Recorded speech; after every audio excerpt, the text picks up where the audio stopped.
یاد میں تیری سب کو بھلا دوں، کوئی نہ مجھ کو یاد رہے۔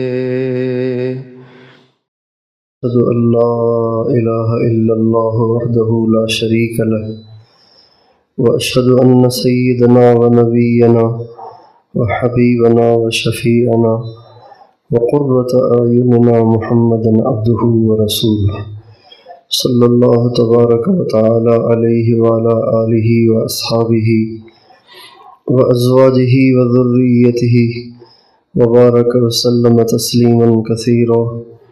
اما بعد فاعوذ باللہ من الشیطان الرجیم، بسم اللہ الرحمن الرحیم۔ وما آتاکم الرسول فخذوہ وما نہاکم عنہ فانتہوا۔ سبحان ربک رب العزۃ عما یصفون، وسلام علی المرسلین والحمد للہ رب العالمین۔ اللہم صلی علی سیدنا محمد وعلی آل سیدنا محمد وبارک وسلم۔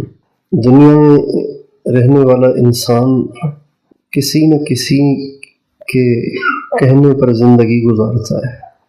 کچھ لوگ اپنی زندگی کے تمام امور اپنے دوستوں سے شیئر کرتے ہیں، ان سے رائے لیتے ہیں، ان کی چاہت اور خواہش کو دیکھتے ہیں اور پھر زندگی گزارتے ہیں۔ کچھ لوگ اپنے ماں باپ سے ہر بات پوچھتے ہیں اور ان کے مشورے سے زندگی گزارتے ہیں۔ کچھ لوگ اپنی بیوی سے ہر بات شیئر کرتے ہیں، لیکن ہر انسان کسی نہ کسی سے پوچھ کے چل رہا ہوتا ہے، کسی نہ کسی کی چاہت کو پورا کر رہا ہوتا ہے۔ اللہ تعالیٰ کی منشا یہ ہے، اللہ تعالیٰ اپنے بندوں سے یہ چاہتے ہیں کہ میرے بندے میری چاہت کو دیکھیں اور میرے نبی کے طریقے پر زندگی گزاریں۔ اللہ کی یہ منشا ہے، اللہ یہ چاہتے ہیں کہ زندگی کا کوئی بھی کام کرنا ہو، چھوٹا یا بڑا، خوشی ہو یا غم، اس کام کو کرنے سے پہلے بجائے یوں سوچنے کے کہ لوگ کس بات سے خوش ہوں گے اور واہ کس بات میں ہوگی اور رشتہ دار سارے کس پہ راضی ہوں گے، بجائے اس انداز سے سوچنے کے، اس انداز سے سوچے کہ اللہ کیسے راضی ہوگا، حضور کیسے راضی ہوں گے۔ میں نے تو وہ کرنا ہے جس میں میرے اللہ کی رضا ہے، میں نے وہ کرنا ہے جس میں میرے نبی کی رضا ہے۔ نبی کریم صلی اللہ علیہ وسلم کے صحابہ اس چیز کو سامنے رکھ کر فیصلے کیا کرتے تھے۔ غزوہ بدر میں 70 کافر قید ہوئے۔ نبی کریم صلی اللہ علیہ وسلم نے ان کافروں کے بارے میں مشورہ کیا تو حضرت ابوبکر صدیق نے کہا، حضور کافر تو ہیں لیکن اپنے رشتہ دار ہیں، ان کو قتل نہیں کرنا چاہیے، شاید مسلمان ہو جائیں، شاید مسلمان ہو جائیں، اس لیے فدیہ لے کے ان کو چھوڑ دینا چاہیے۔ حضرت ابوبکر صدیق کے سامنے بھی اللہ کی رضا ہے، وہ ان کی جنت بنانا چاہتے ہیں۔ حضرت عمر سے پوچھا، عمر تم بتاؤ، کہنے لگے یہ جتنے 70 قیدی ہیں نا، ان میں سے ہر ایک کو اس کے مسلمان رشتہ دار کے حوالے کیا جائے۔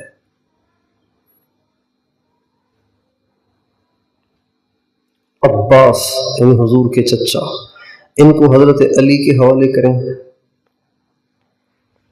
مصعب بن عمیر کے بھائی کو اس کے حوالے کریں، میرے رشتہ دار کو میرے حوالے کریں، جس کا جو رشتہ دار یہاں آیا ہوا ہے نا اس کے حوالے کریں، وہ اپنے ہاتھ سے اس کی گردن اڑائے تاکہ اللہ دیکھے کہ ہم صرف اللہ کے ہیں اور کسی کے نہیں ہیں۔ ہمارے نبی کو یہ رائے اچھی نہیں لگی، چونکہ اس رائے میں تھوڑی سی شدت ہے، لیکن بعد میں پتہ چلا کہ اللہ کی مرضی بھی یہی تھی جو حضرت عمر کی تھی۔ یہ بات اللہ کو زیادہ پسند تھی کہ بندہ اس بات کا اظہار کرے کہ میں کسی کا نہیں ہوں، میں تو اللہ کا ہوں، اللہ کے رسول کا ہوں، اور مجھے تو اللہ اور اس کے رسول کی رضا چاہیے، مجھے کسی کی خوشنودی نہیں چاہیے۔ ابراہیم علیہ السلام کی صفات میں سے سب سے زیادہ جو صفت اللہ کو پسند آئی وہ یہ پسند آئی کہ حضرت ابراہیم علیہ السلام نے اللہ کے مقابلے میں کسی کی رعایت نہیں کی۔ اللہ تعالیٰ نے فرمایا ماں باپ کو چھوڑ دو، چھوڑ دیا۔ اللہ تعالیٰ نے فرمایا وطن کو چھوڑ دو، چھوڑ دیا۔ اللہ تعالیٰ نے فرمایا بیوی اور بچے کو جا کے کالے پہاڑوں میں اور ریت کے ٹیلوں کے درمیان چھوڑ کے آ جاؤ، چھوڑ کے آ گئے۔ اللہ نے کہا کہ اسماعیل اب چلنے پھرنے لگ گیا ہے، جاؤ جا کے اس کی گردن پہ چھری پھیر کے آؤ، تو چھری پھیرنے چلے گئے۔ اس لیے اللہ تعالیٰ نے حضرت ابراہیم علیہ السلام کو اپنا وہ قرب بخشا جو ان سے پہلے کسی نبی کو نہیں دیا، ان کے بعد بھی نہیں دیا سوائے ہمارے نبی کے، ان سے پہلے بھی کسی نبی کو نہیں دیا۔ واتخذ اللہ ابراہیم خلیلا، اللہ نے حضرت ابراہیم کو اپنا گہرا دوست بنا دیا۔ وَإِذِ ابْتَلَىٰ إِبْرَاهِيمَ رَبُّهُ بِكَلِمَاتٍ، یاد کرو اس وقت کو جب ابراہیم کو تمہارے رب نے آزمایا، اس کو آزمائش امتحان میں ڈال دیا۔ وَإِذِ ابْتَلَىٰ إِبْرَاهِيمَ رَبُّهُ بِكَلِمَاتٍ فَأَتَمَّهُنَّ، حضرت ابراہیم نے اس امتحان میں 100/100 نمبر لیے۔ اتمہن کا مطلب ہے 100/100۔ وَإِذِ ابْتَلَىٰ إِبْرَاهِيمَ رَبُّهُ بِكَلِمَاتٍ فَأَتَمَّهُنَّ قَالَ إِنِّي جَاعِلُكَ لِلنَّاسِ إِمَامًا، جب یہ 100/100 ان تمام امتحانوں میں پاس ہو گئے، اللہ تعالیٰ نے فرمایا ابراہیم اب میں تجھے ساری دنیا کا امام بناؤں گا۔ چنانچہ ہمارے نبی کو بھی حکم ہے وَاتَّبِعْ مِلَّةَ إِبْرَاهِيمَ حَنِيفًا، اے نبی توحید میں آپ بھی حضرت ابراہیم کی اتباع کریں۔ اور اللہ تعالیٰ نے حضرت ابراہیم علیہ السلام کی قرآن مجید میں سب سے زیادہ تعریف کی ہے۔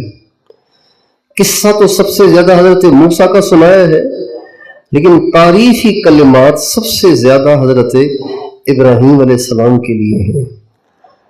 ان ابراہیم کان امۃ قانتا للہ حنیفا ولم یک من المشرکین شاکرا لانعمہ اجتباہ وہداہ الی صراط مستقیم۔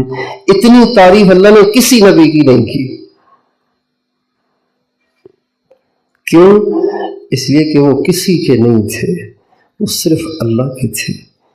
اور اللہ تعالیٰ نے قرآن پاک میں 8 جگہ حضرت ابراہیم کو حنیف کہا ہے۔ حنیف اسے کہتے ہیں جو سب طرف سے یکسو ہو کر ایک کا ہو کے رہ گیا ہو۔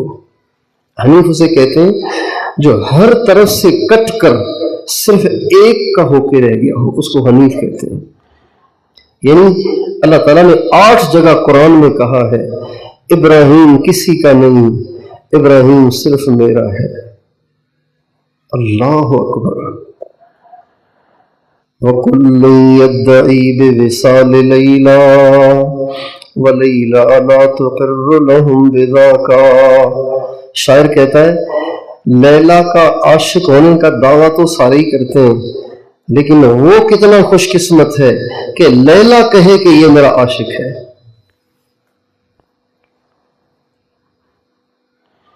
اللہ کا بندہ تو اپنے آپ کو ہر ایک کہتا ہے، لیکن وہ کتنا خوش قسمت ہے جسے اللہ کہے کہ یہ میرا بندہ ہے. اللہ کا دوست ہر ایک کہتا ہے اپنے آپ کو، لیکن وہ کتنا خوش قسمت ہے جسے اللہ کہے کہ یہ میرا دوست ہے.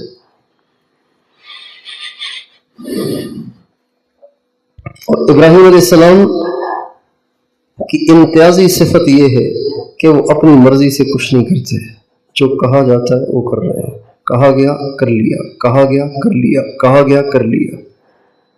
ایک باپ کو اس کی اولاد کتنی پیاری ہوتی ہے، کتنی پیاری ہوتی ہے، اور جب اس اولاد کو سال ہا سال سے دیکھا نہ ہو تو اور کتنی پیاری ہو جاتی ہے. یہ کوئی انٹرنیٹ کا زمانہ تو ہے نہیں کہ روزانہ ویڈیو کال پہ بات ہوتی ہے. سال ہا سال سے اپنے بیٹے کو دیکھا ہی نہیں کہ وہ زندہ بھی ہے کہ نہیں. اب سال ہا سال کے بعد اپنے بیٹے سے، اپنے لخت جگر سے جو اللہ نے بڑھاپے میں دیا تھا، 86 سال کی عمر میں اللہ تعالیٰ نے حضرت ابراہیم کو بیٹا دیا. 100 سال کی عمر میں اللہ تعالیٰ نے دوسرا بیٹا حضرت اسحاق دیا. 86 سال کی عمر میں حضرت ابراہیم ہوئے. بڑھاپے کا بیٹا کتنا پیارا ہوتا ہے. کئی سال سے ملاقات نہیں ہوئی، آج ملاقات کی اجازت مل رہی ہے، اور ساتھ ساتھ یہ بھی کہا جا رہا ہے آپ جائیں اور بیٹے سے مل کے بھی آئیں، لیکن اس کو لٹا کے نا اس کے گلے پہ چھری پھیر کے ذبح کر کے پھر آئیں. اور چل پڑے. ابراہیم کے کیا جذبات ہیں، کتنی اللہ سے ابراہیم کو محبت ہے کہ اللہ تعالیٰ نے ذبح کرنے کا حکم دے دیا، ذبح کرنے کے لیے چل پڑے. یہ بھی نہیں کہا یا اللہ ذبح ہی کروانا ہے تو کسی اور سے کروا دیں. ایک دفعہ مجھے آپ دکھا کے محبت میں اضافہ کر کے پھر میرے ہی ہاتھوں تو ذبح نہ کرائیں نا، کسی اور سے کروا دیں. وَإِذِ ابْتَلَىٰ إِبْرَاهِيمَ رَبُّهُ بِكَلِمَاتٍ فَأَتَمَّهُنَّ. مگر ابراہیم تو پھر ابراہیم تھے. چنانچہ چل پڑے. فلسطین سے مکہ 1 مہینے کی مسافت ہے. چل پڑے.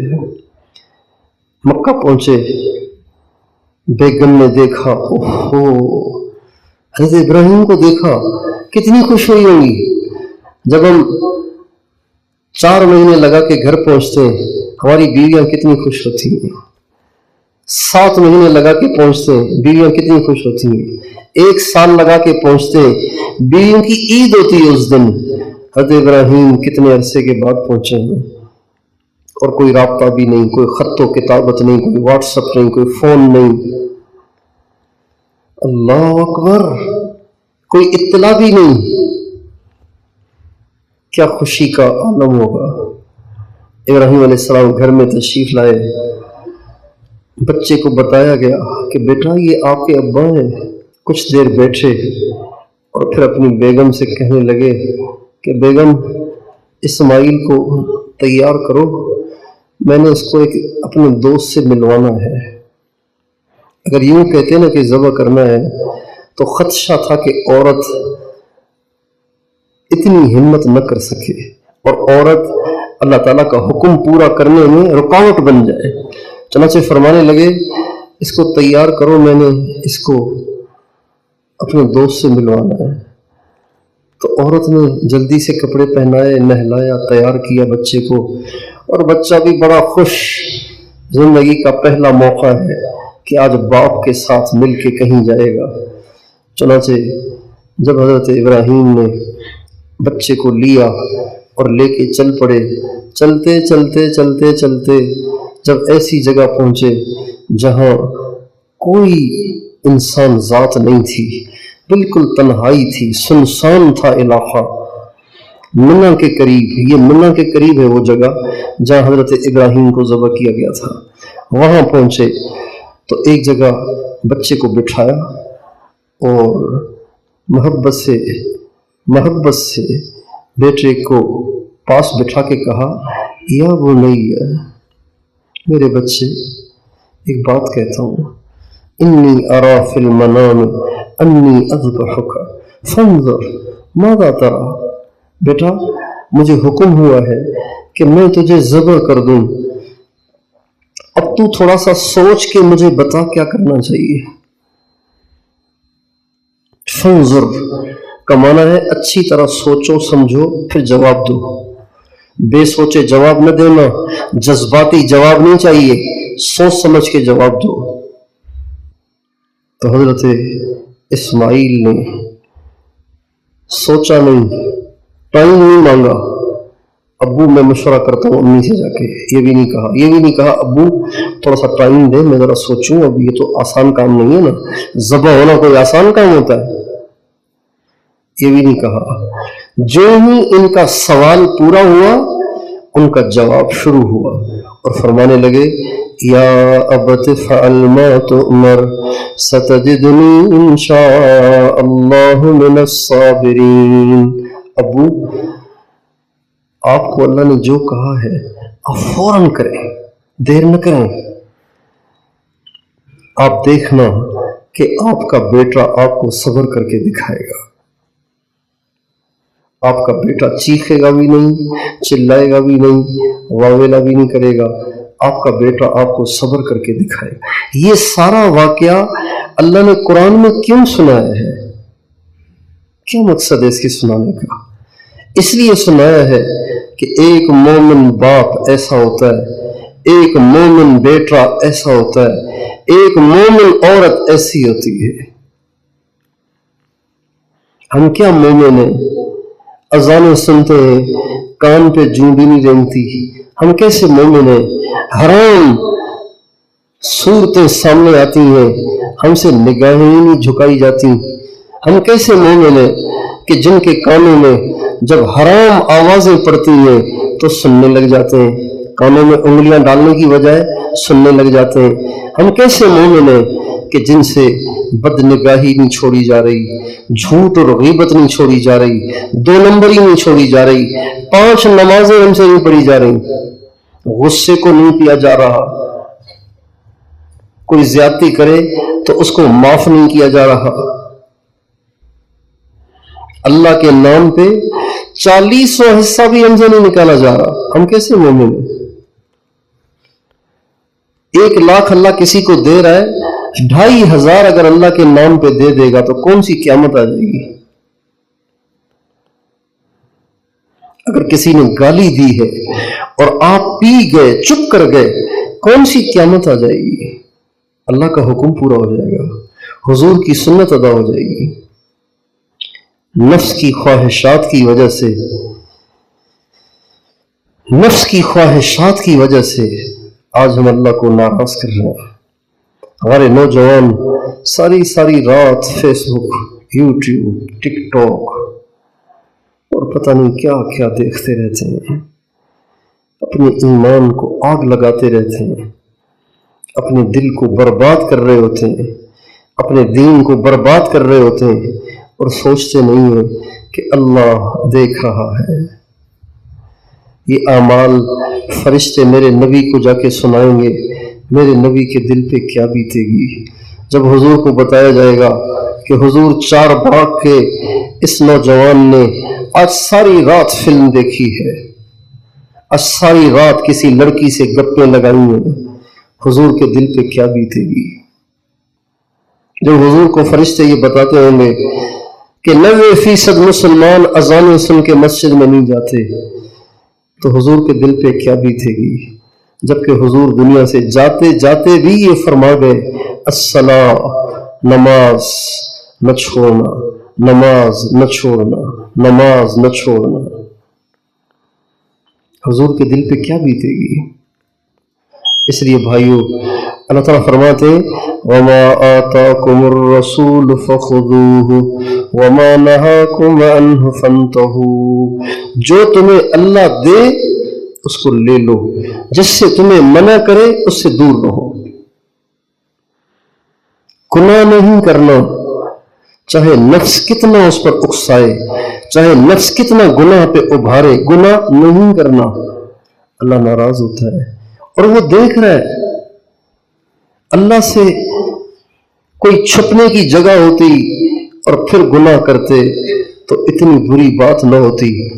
اللہ دیکھ رہا ہے اور ہم گناہ کرتے۔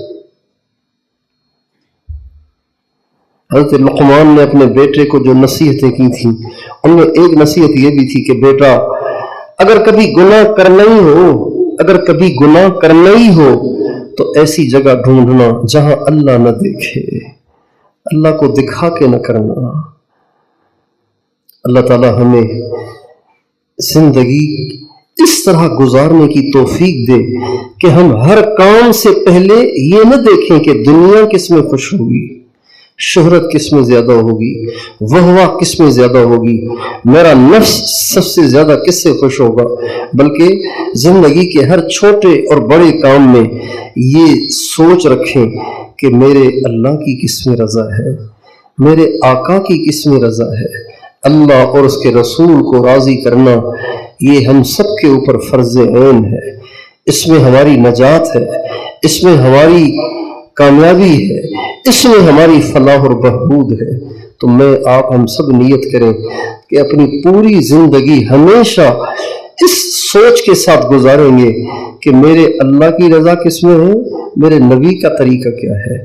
کوشش کریں گے انشاءاللہ۔ اللہ تعالیٰ سے دعا ہے کہ اللہ تعالیٰ ہم سب کو تقوی والی اور صحیح معنی میں دینداری والی زندگی گزارنے کی توفیق عطا فرمائے۔ وآخر دعوانا ان الحمد للہ رب العالمین۔ ابھی انشاءاللہ ہم توبہ اور بیعت کے کلمات پڑھیں گے۔ جو بھائی پچھلی زندگی پہ توبہ کرنا چاہتے ہیں اور آئندہ نیک بن کر زندگی گزارنے کی نیت سے بیعت کے کلمات پڑھنا چاہتے ہیں، ان کلمات کو سچے دل کے ساتھ پڑھتے جائیں۔ کہیے بسم اللہ الرحمن الرحیم، لا الہ الا اللہ محمد الرسول اللہ، آمنت باللہ وملائکتہ وکتبہ ورسلہ والیوم الآخر والقدر خیرہ وشرہ من اللہ تعالی والبعث بعد الموت، اشہد ان لا الہ الا اللہ واشہد ان محمدا عبدہ ورسولہ، استغفر اللہ ربی من کل ذنب واتوب الیہ۔ یا اللہ میں اپنے تمام گناہوں سے آج سچی توبہ کرتا ہوں۔ یا اللہ میں اپنے تمام گناہوں سے آج سچی توبہ کرتا ہوں۔ اے اللہ میں اپنے تمام گناہوں سے آج سچی توبہ کرتا ہوں، میری توبہ کو قبول فرما۔ بیعت کی میں نے سلسلہ نقش بندیہ مجددیہ میں اور سروریہ میں اور قادریہ اور چشتیہ اور سہروردیہ میں۔ یا اللہ ان تمام سلسلوں کی برکت سے مجھے اپنی اور اپنے پیارے نبی کی سچی محبت عطا فرما، میرے ظاہر اور باطن کی اصلاح فرما، میرے ایمان کی حفاظت فرما۔ ان کلمات کے کہنے سے ہم توبہ طائب ہو گئے، آج تک جتنے بھی گناہ ہو گئے تھے وہ سب معاف ہو گئے۔ صرف دو چیزیں باقی ہیں، ایک اللہ تعالیٰ کے وہ فرائض جو ہم سے چھوٹ گئے ہیں زندگی میں ان کی قضا کرنا، اور دوسری چیز مخلوق میں سے جس کسی کا حق ہمارے اوپر رہتا ہو وہ ادا کرنا، اور آئندہ گناہوں سے بچنے کے لیے چند اعمال کی ہم پابندی کریں۔ ان اعمال کی پابندی سے ایک تو آپ کے دل کو اللہ تعالیٰ سکون عطا فرمائیں گے، اور دوسرا دن بدن دل میں اللہ تعالیٰ کی محبت بڑھے گی، اور تیسرا فائدہ یہ ہوگا کہ زندگی میں جتنے برے کام ہم سے ہو جاتے ہیں ان سب سے ہماری طبیعتوں میں بیزاری پیدا ہو جائے گی اگر ہم یہ اعمال پابندی سے کریں گے۔ اور یہ اعمال بہت آسان ہیں، ہر آدمی کر سکتا ہے۔ ان میں سے پہلا عمل روزانہ استغفار اور درود شریف کم از کم 100 دفعہ صبح 100 دفعہ شام پڑھنا، ایک عمل۔ دوسرا عمل روزانہ قرآن مجید کی توجہ دھیان سے تلاوت کرنا، یہ ہو گئے 2 کام۔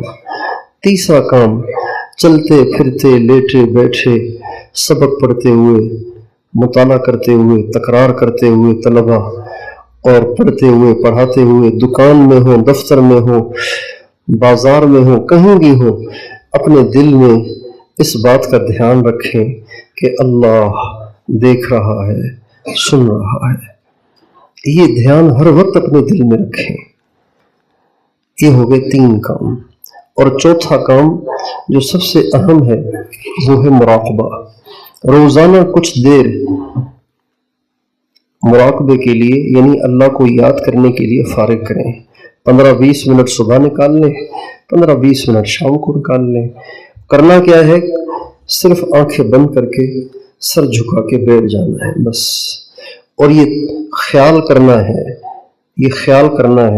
کہ اللہ کی رحمت کا نور میرے دل میں داخل ہو رہا ہے، اور میرے دل کی ظلمت اور سیاہی دور ہو رہی ہے، اور میرا دل کہہ رہا ہے اللہ اللہ اللہ۔ یہ اللہ اللہ زبان سے نہیں کہنا، صرف یہ تصور کرنا ہے کہ دل سے اللہ اللہ نکل رہا ہے، جیسے دل میں کیسٹ چل رہی ہے اللہ اللہ کی۔ اس کو کہتے ہیں مراقبہ۔ یہ 15-20 منٹ صبح، 15-20 منٹ شام پابندی سے کریں۔ اور طلبہ، مدرسے کے طلبہ کو اگر 15-20 منٹ صبح شام نکالنا مشکل لگے تو ہر نماز کے ساتھ 8-10 منٹ مراقبہ کر لیا کریں۔ اذان سنتے ہی آ کے بیٹھ جائیں، اور پھر جب تک نماز کھڑی ہو تب تک مراقبہ کرتے رہیں۔ انشاءاللہ یہ اعمال آپ پابندی سے کریں گے تو آپ کے دل میں اللہ تعالیٰ کی محبت اتنی بڑھے گی کہ آپ حیران ہو جائیں گے، اتنا سکون ملے گا آپ کو۔ تو کوشش فرمائیں گے انشاءاللہ۔ اور یہ اعمال تو کرنے کے ہیں، اور ایک درخواست اس کے ساتھ اور ہے کہ کوشش کریں ہم اپنی زندگی سنت کے مطابق گزاریں۔ سنت لباس کو عام کریں، سنت لباس کو عام کریں۔ ہمارے نبی کو سب سے زیادہ پسندیدہ رنگ لباس میں سفید تھا۔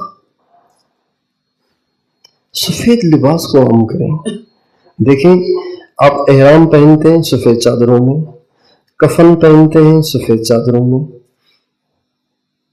اللہ کے پاس جب جاتے ہیں اس وقت بھی آپ سفید چادروں میں لپٹ کر کفن کی سفید چادروں پھر جاتے ہیں۔ اللہ کے گھر جاتے ہیں تو بھی سفید چادریں پہن کے جاتے ہیں۔ تو زندگی میں بھی اس کی کوشش کرنی چاہیے کہ ہمارا لباس سفید ہو۔ عورت کو رنگین کپڑوں کی اجازت ہے، مردوں کو سفید لباس کی کوشش کرنی چاہیے۔ ہمارے نبی کا ارشاد ہے، تمہارے لباس میں سب سے زیادہ پاکیزہ لباس سفید ہے۔ تو سفید لباس کو عام کرنا چاہیے، اور اس لباس میں کرتا گھٹنے سے نیچے ہونا چاہیے، آدھی پنڈلی تک۔ ہمارے نبی کی جو قمیض تھی، جو کرتا تھا، وہ آدھی پنڈلی تک لمبا ہوتا تھا۔ ہمارے بہت سے کرتا پہننے لیکن وہ گھٹنے تک ہوتا ہے یا گھٹنے سے بھی اوپر ہوتا ہے. گھٹنے سے بھی نیچے آدھی پنڈلی تک لمبا کرتا پہننا ہمارے نبی کی سنت ہے، اور شلوار کے پانچے آدھی پنڈلی تک رکھنا یہ ہمارے نبی کی سنت ہے. ساری زندگی ہمارے نبی کے تمام صحابہ نے اپنے پانچے آدھی پنڈلی تک رکھے. آدھی پنڈلی سے نیچے ٹخنوں سے اوپر تک اس کی اجازت ہے، سنت آدھی پنڈلی تک ہے. یہ عام کریں. طلباء، علماء، تبلیغ والے، دین کا کام کرنے والے یہ تو ضرور کریں. یہ نہیں کریں گے تو دنیا کیسے کرے گی؟ اور ہر مسلمان کرے. اور اگر آپ ناراض نہ ہوں تو یہاں خیبر پختونخوا میں دیندار طبقے میں بھی اپنے ٹخنوں کو ننگا رکھنے کا مزاج نہیں ہے. دیندار لوگ بھی ان کے پانچے نیچے جا رہے ہوتے ہیں، ٹخنوں سے بھی نیچے. اب علیہ السلام کا ارشاد ہے ما اسفل من الکعبین من الازار فی النار. وہ ٹخنوں سے نیچے کا حصہ جس پر شلوار آ جائے، جس پہ تہبند آ جائے، وہ جہنم میں جلے گا اور کبیرہ گناہ ہے. اب علیہ السلام فرماتے ہیں جس کے ٹخنے ڈھکے ہوئے ہوں گے، اللہ تعالیٰ قیامت کے دن اس کو دیکھے گا بھی نہیں، اس سے بات بھی نہیں کرے گا، اس کو دردناک عذاب میں مبتلا کرے گا. یہ حضور کی صحیح حدیث ہے. اور 15 شعبان کی رات جب سارے مسلمانوں کی بخشش ہوتی ہے، بنو کلب ایک عرب کا قبیلہ ہے جن کے پاس بکریاں بہت ہوتی تھیں، ان کی بکریوں کے بالوں کے برابر بخشش ہوتی ہے. ایک بکری کے جسم پہ کتنے بال ہوتے ہیں؟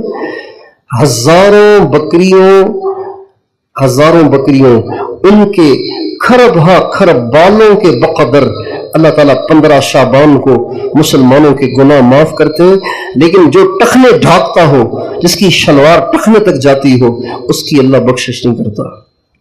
اتنا بڑا گناہ ہے. لباس کی سنت کو زندہ کریں.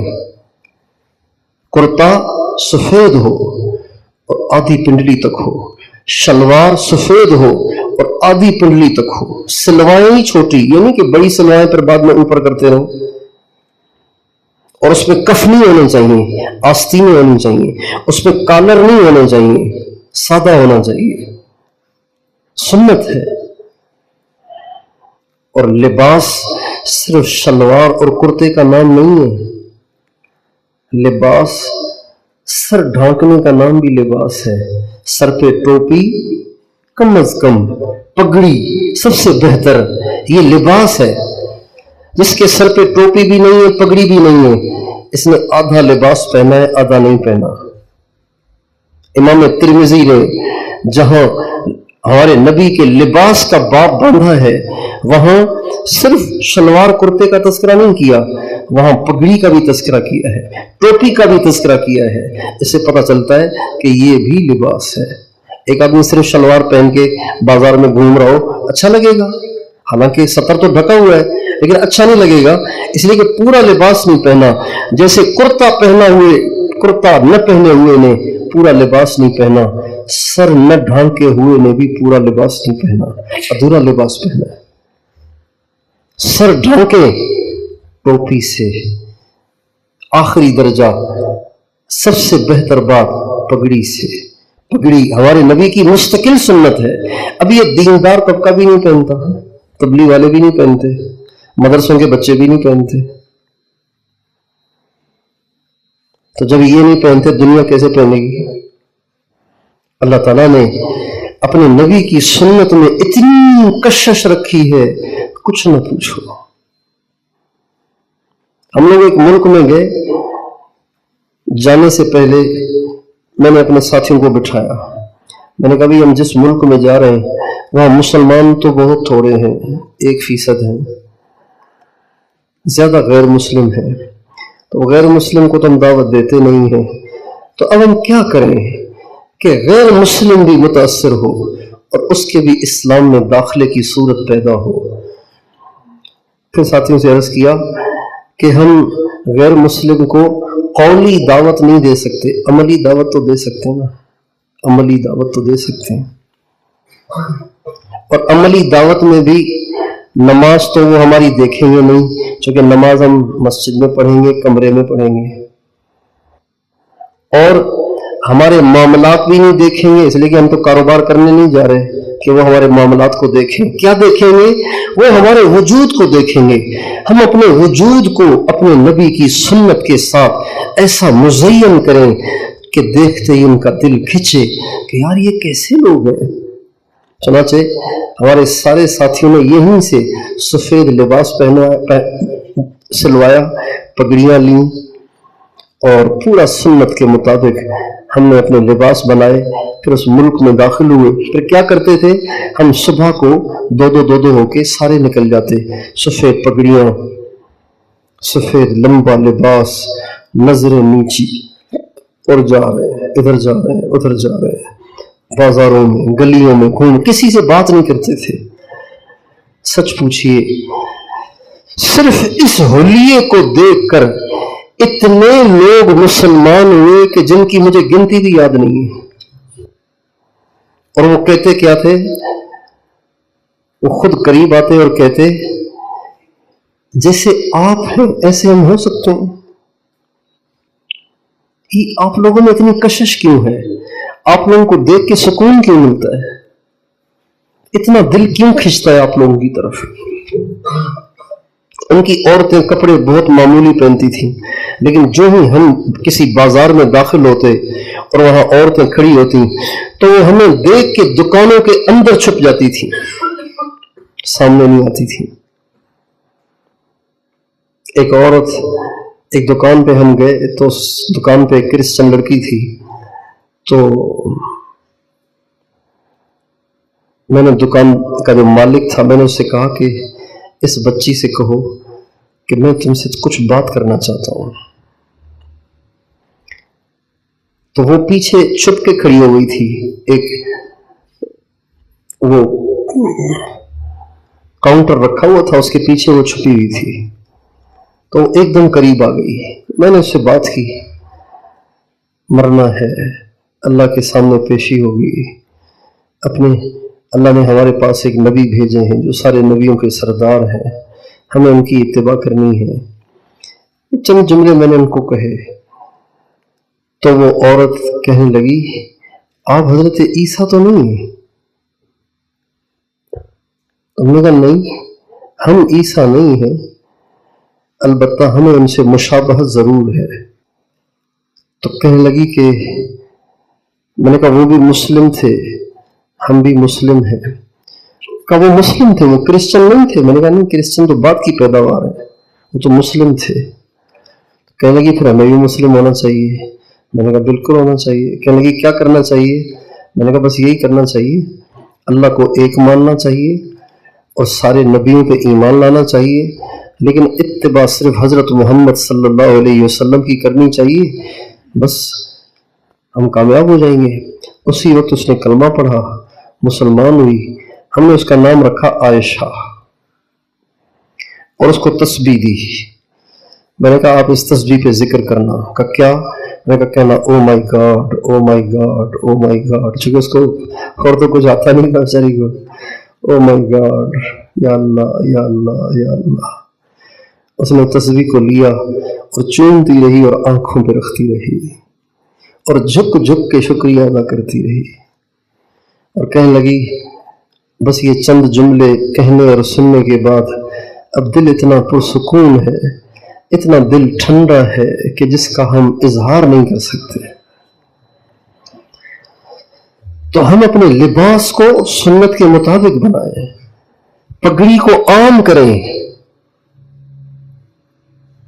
پگڑی کو عام کریں، سفید لباس کو عام کریں، اپنے بچوں کو سفید لباس کا عادی بنائیں، جوان بوڑھے سب سفید. یہ کیا کہ جلدی میلہ ہو جاتا ہے؟ جلدی میلہ ہو جاتا ہے، دو اس میں کیا بات ہے؟ ویسے آپ نے ہفتے میں 2 جوڑے بدلنے ہوں گے، پھر 3 بدل لیں گے اور کیا ہوگا؟ سنت ادا ہو جائے گی. صابن بچانے کے لیے سنت کو قربان کر دیا. کتنا صابن بچائیں گے آپ؟ نقشے قدم نبی کے ہیں، جنت کے راستے اللہ سے ملاتے ہیں سنت کے راستے۔ جب آدمی سنت پہ چلتا ہے تو ایک دن آتا ہے کہ اللہ اس کو اپنا محبوب بنا لیتا ہے، تو اپنا لباس 100% سنت کے مطابق کون کون بنائیں گے؟ اللہ کرے چار باغ میں فضا ہو، ہر طرح پگڑیاں، سفید لباس، چہرے پہ داڑھیاں، جھکی ہوئی نگاہیں، اللہ کا کتنا فضل ہو جائے گا، کتنی اللہ کی رحمتیں اتریں گی۔ اللہ تعالیٰ سب کو توفیق عطا فرمائے۔ وآخر دعوانا ان الحمد للہ رب العالمین۔ میری دعا ہے اللہ تعالیٰ آپ تمام دوستوں بھائیوں کو اپنے مقبول بندوں اور بندیوں میں شامل فرمائے، اور اللہ تعالیٰ آپ کے دل کی تمام جائز تمنائیں پوری فرمائے، اور آپ میں سے جس کسی کو کوئی تکلیف ہے، دکھ، پریشانی ہے، اللہ تعالیٰ وہ اپنی رحمت سے دور فرمائے۔